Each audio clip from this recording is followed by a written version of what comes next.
The US presidential election is now all but certain to be a Trump-Biden rematch. Former President Donald Trump knocked his last competitor for the nomination out of the race and has solidified his hold on the Republican Party. Sky News Washington correspondent Annelise Nielsen looks back on one of the most consequential weeks in the 2024 presidential cycle so far.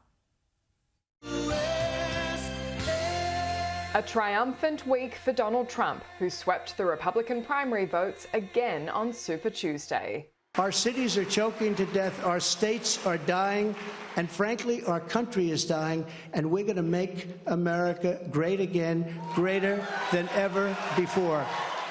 Voters took to the polls in 16 states for the largest single day of voting in the primary calendar. Fox News Decision Desk can now project that former Governor Nikki Haley will win the Vermont Republican primary. With only one minor Super Tuesday win for Nikki Haley, the writing was on the wall. The next morning, she suspended her campaign, notably with no outgoing endorsement for Donald Trump. It is now up to Donald Trump to earn the votes of those in our party and beyond it who did not support him. And I hope he does that. Which was quickly followed by one of the last major holdout endorsements for Donald Trump from Senate Minority Leader Mitch McConnell. I said I would support the nominee for president, even if it were the former president. Joe Biden has faced the primaries essentially unopposed.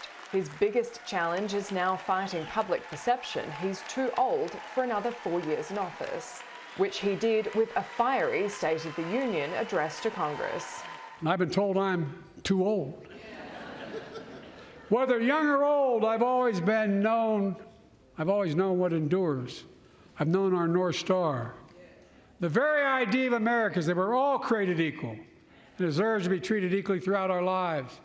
We've never fully lived up to that idea, but we've never walked away from it either.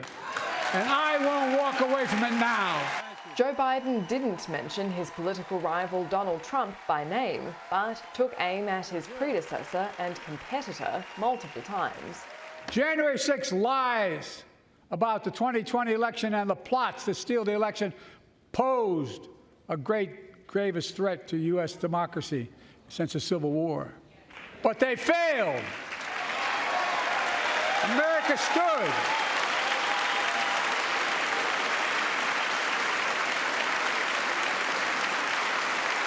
America stood strong, and democracy prevailed.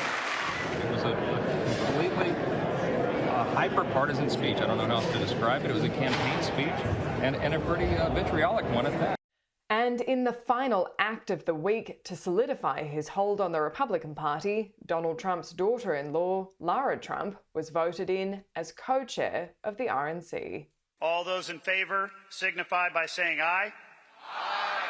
All those opposed, please say no. The ayes have it. We have one goal. The goal on November 5th is to win. And as my father-in-law says, big league. We're going to win on November 5th. From here, we're heading into an election season unlike anything America has seen before.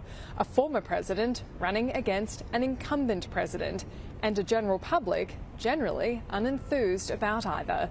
Annelise Nielsen, Sky News, Washington, D.C.